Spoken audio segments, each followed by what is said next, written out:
जय Hind friend. Class 12th के सभी छात्रों को जय हिंद। जी हाँ दोस्तों, आज आपका यानी कि 29 फरवरी को आप लोगों का बायोलॉजी का पेपर था। तो आप लोग सबसे पहले अपना अपना आंसर की मैच करेंगे। हम लोग आंसर की इसलिए मैच करते हैं ताकि हमको यहाँ पर पता चल जाए कि हमने पेपर कितना किया है। जब आपका रिजल्ट आएगा तो यहाँ पर आपको अनुभव हो जाएगा कि हमारे कितने नंबर आ सकते हैं। कहीं आपकी कॉपी गलत चेक नहीं हुई है, इसलिए हम लोग अपने अपने आंसर की मैच करेंगे।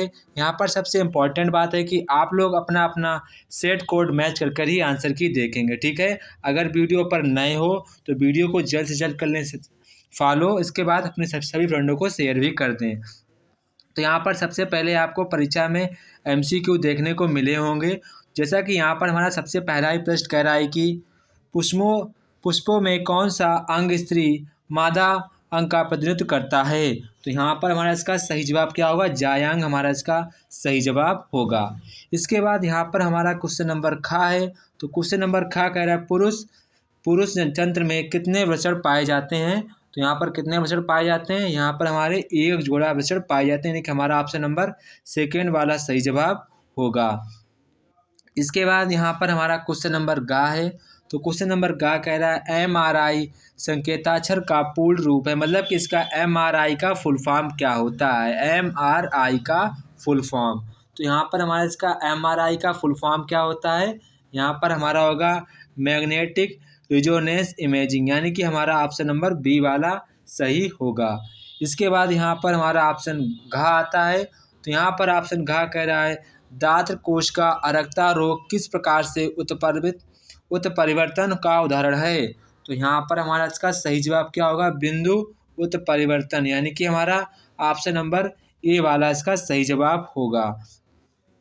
इसके बाद यहाँ पर आपको अति लघुत्तरीय प्रश्न देखने को मिलते हैं।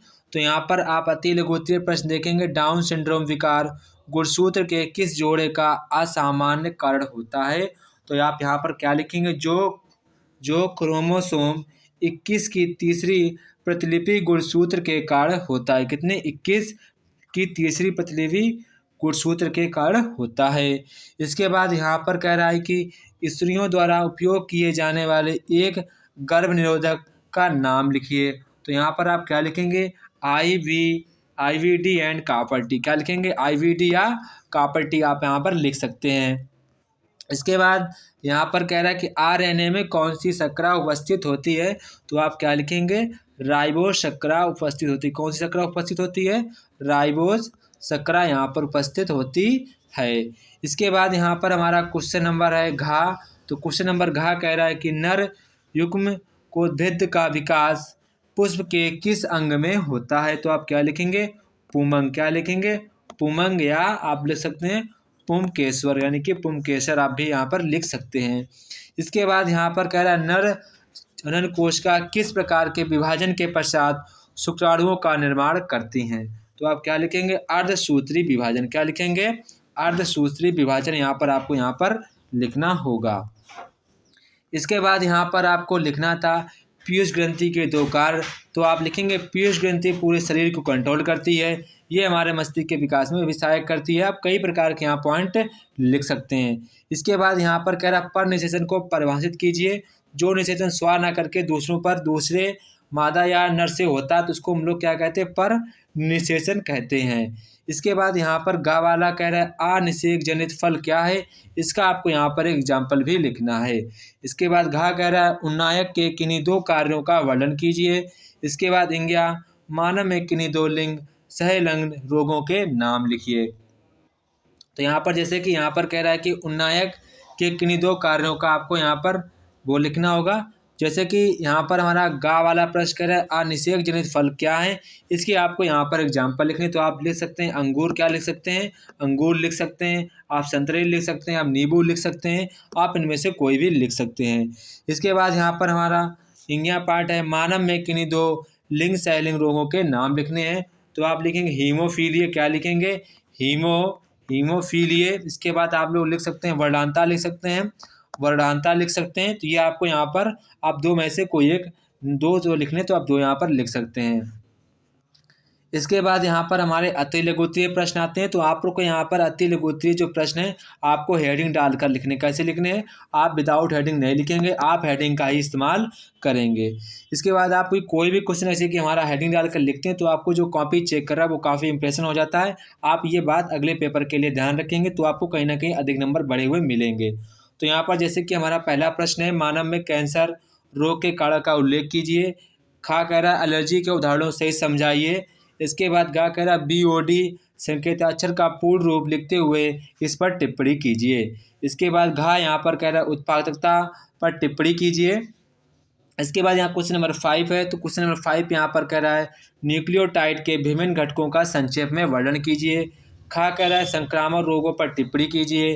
गा यहाँ पर समजातता क्या है उदाहरण सहित यहाँ पर आपको वर्णन करना है।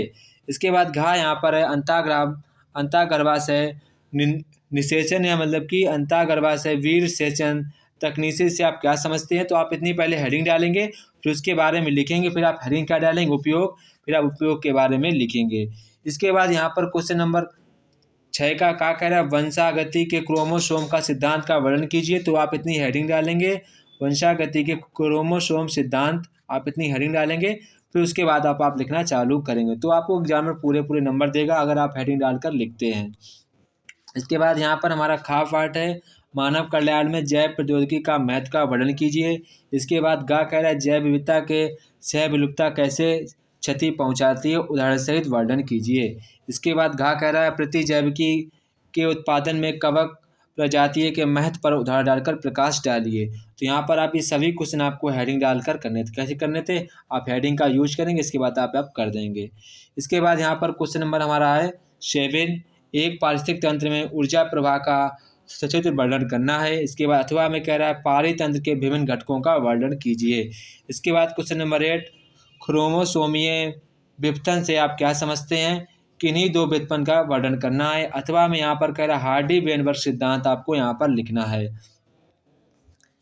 इसके बाद यहाँ पर क्वेश्चन नंबर 9 यहाँ पर कह रहा है कि डीएनए एक आनुवंशिक पदार्थ है, इसे एक प्रयोग का वर्णन करते हुए सिद्ध कीजिए। अथवा में यहाँ पर कह रहा है निम्नलिखित का संक्षिप्त वर्णन कीजिए। इसके बाद कह रहा है डीएनए बहुरूपता जैव सूचना विज्ञान। तो यहाँ पर आप किसी अथवा में था तो आप कोई में से यहाँ पर एक करेंगे आप हेडिंग डालकर। तो ये था हमारा आज का बायोलॉजी का कक्षा 12 का पेपर।